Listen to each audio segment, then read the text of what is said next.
Oke, kita lanjutkan. Tadi kita bicara tentang kebutuhan akan konsumen membutuhkan sesuatu yang sifatnya attitude, ya, lebih attitude, lebih emosi, karena pada waktu produk udah terkotak dalam fungsi-fungsinya itu kayaknya konsumen butuh lebih gitu ya. Ya. Nah, itu gimana? Itu tren-tren seperti itu kelihatannya semakin kelihatan nih sekarang dengan fenomena digital apalagi ya. Betul, jadi kebutuhan manusia atau kebutuhan pengembangan brand lah ya, saya bicara dari situ saja. Jadi katakanlah sebuah brand sekarang tidak bertarung dengan 2 atau 3 atau 4 ya, tapi bertarung dengan 10 atau bahkan lebih brand-brand lain yang sekategori. Atau sekarang juga bukan hanya sekategori, tapi juga cross kategori, tapi juga bersaing dengan informasi yang lain. Betul. Jadi untuk berperang di level fungsional kadang-kadang tidak cukup. Saya tidak mengatakan bahwa fungsional itu tidak bisa dijual, bisa, tapi kadang-kadang di satu titik kita harus menemukan satu attitude yang kita jual selain hal-hal yang fungsional itu. Gitu. Nah, seperti yang dilakukan oleh Diesel itu kan sebenarnya bagaimana dia menjual attitude yang tidak mainstream, which is be stupid, misalnya. Be stupid itu menurut saya so very sexy attitude yang bisa dijual dan akhirnya laku dan diterima oleh orang banyak sebagai attitude yang menarik, yang provokatif sebenarnya. Nah, menurut saya penemuan Be Stupid ini cerdas gitu. Akhirnya diterima sebagai perilaku, menjadi tidak malu untuk menjadi sangat kreatif dan gila-gilaan, even be stupid gitu. Nah, penemuan attitude itu sebenarnya sangat relevan dengan situasi yang ada sekarang ini gitu. Jadi keinginan untuk menjadi bebas, keinginan untuk menjadi beda, keinginan untuk menjadi stand out dan sebagainya. Orang-orang seperti itulah yang diberi label oleh Diesel sebagai be stupid gitu. Nah, contoh Diesel menggunakan be stupid inilah bagaimana cara sebuah brand dengan cerdas menggunakan attitude dan menangkap attitude orang-orang urban dan menjual itu dalam kemasan di komunikasinya. Gitu. Ya, gimana dengan brand-brand lokal? Saya perhatikan misalnya kayak, ini mungkin lokal sekali ya, dan mungkin skalanya nggak besar. Seperti Mas Singgih Radio Magno, itu kan dia juga punya attitude sebenarnya. Dia kan luar biasa dengan jualan environment-nya, sustainability-nya, dia meng-hire karyawan cuma dari situ dan dia komitmennya ke alam, dia membangun menanam hutan segala macam. Atau mungkin brand-brand lokal seperti Peter Says Denim yang menurut saya justru saya sebagai orang iklan itu justru dilakukan oleh bukan orang iklan gitu. Walaupun kita nggak terbatas ya karena kita nggak mengkotak-kotakan. Apakah di pemain-pemain utama sudah kelihatan itu bahwa attitude itu begitu penting di brand-brand yang mungkin yang kita tangani? Jadi attitude itu semakin menjadi penting ketika brand itu menjadi sosial, gitu, oke. Jadi menjadi sosial itu bahwa saya pengen menjelaskan bahwa tidak pernah dalam terjadi ya 10 tahun ke belakang brand itu hidup bersama sedekat ini dengan manusia, gitu. Jadi brand itu hidup secara sosial, dikritik secara sosial, diuji langsung secara sosial, dipakai secara sosial, dipuji secara sosial, karena manusia-manusia yang menggunakan brand ini punya hubungan langsung dengan brand itu. Ya. Begitu dekatnya ya sekarang. Begitu dekatnya sekarang. Jadi ini kan dipicu oleh sosial media. Saya bisa merespon brand secara langsung, bisa mengkomunikasikan secara langsung, merespon, mengkritik, memuji dan sebagainya secara langsung. Jadi sangat dekat sekali. Nah, akhirnya value-value yang dipakai untuk orang menilai brand itu adalah value-value yang dipakai secara sosial juga. Bahwa saya suka dengan Magno misalnya, karena dia sejalan dengan mimpi kita orang urban, bahwa sustainability dia pikirkan, karakter produk yang sangat kuat untuk Indonesia atau untuk even more dia pikirkan, bahwa dia itu menghargai lokalitas itu menjadi story yang tersendiri dan itu kita beli dengan harga yang sangat mahal. Justru ini menjadi bukti tadi ya. Nah, ini attitude menjadi salah satu pilihan penting ya untuk kemudian kita pakai untuk memasarkan sebuah brand. Nah, itu bukti-bukti bahwa attitude dasar manusia itu justru sebenarnya secara potensi itu mempunyai peluang yang sangat besar sebenarnya. Jadi sepertinya sekarang harusnya dapat ruang yang cukup bagus approach seperti itu gitu ya. Betul. Jadi story-story bahwa minuman ini sebenarnya diproduksi ya, dengan katakanlah memperhatikan prinsip-prinsip alam, sangat hati-hati, menggunakan manusia-manusia yang katakanlah lokal, dikembangkan di pabrik yang lokal, dikembangkan dengan bahan yang lokal dan sebagainya. Mungkin story-story seperti itu menjadi sangat penting.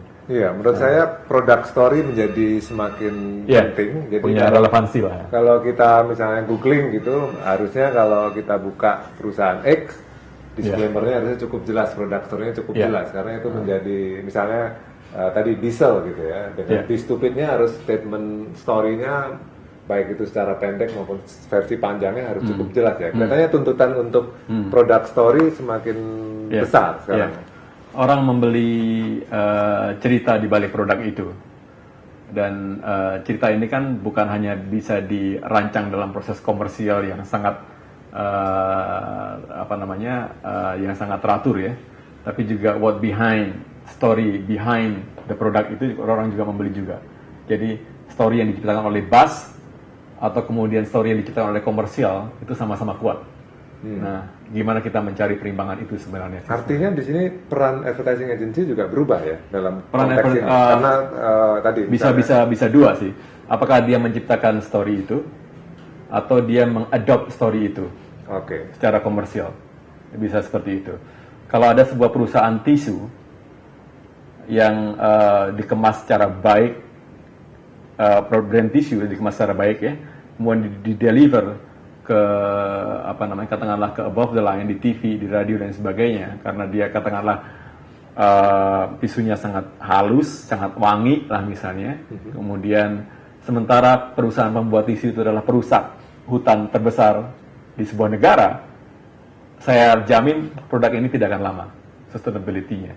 Karena tidak meaningnya jadi rusak ya, jadi rusak. Jadi dia punya potensi untuk gugur, untuk perlahan decline gara-gara persoalan-persoalan yang persoalan-persoalan yang di luar produk secara fisik. Artinya kalau disimpulkan ini menarik nih. Kalau dulu orang iklan bisa bilang bahwa wah dia jago sekali di produk, apa aja bisa dijual sama dia gitu. Artinya sekarang karena begitu dekatnya konsumen dengan produk, itu menjadi dipertanyakan atau gimana? Menjadi dipertanyakan sebenarnya.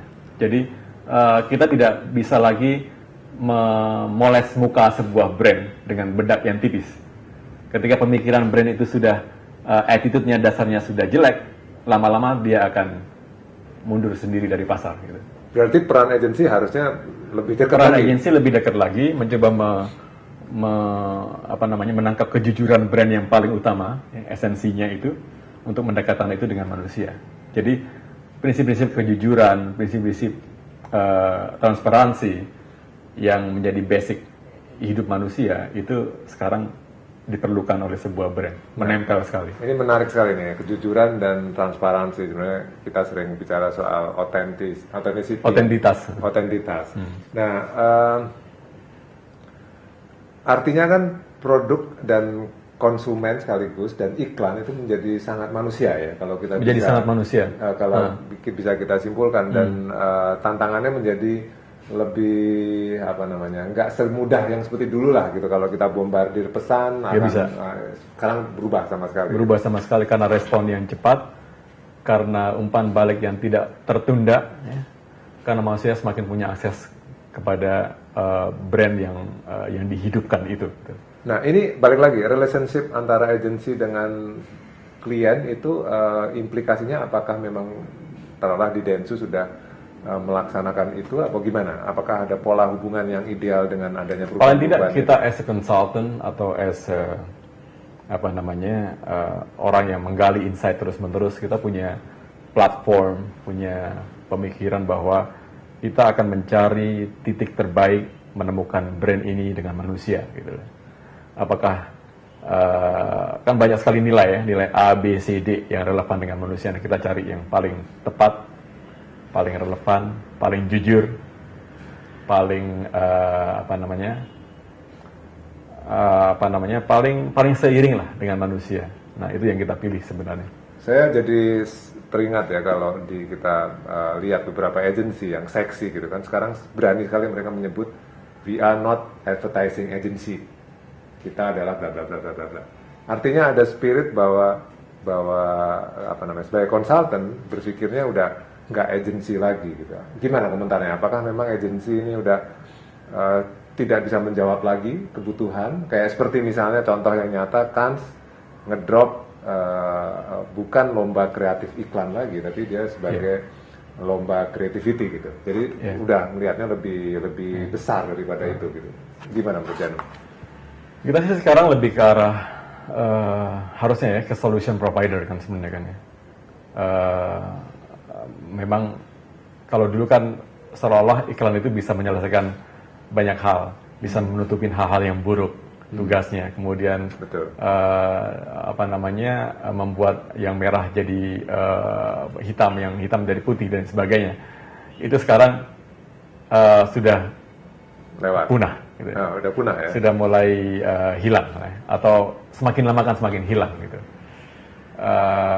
Nah itu sekarang kenapa kemudian kalau agensi ya secara format tetap agensi, tapi kemudian perspektifnya beda, cara bekerjanya beda ya.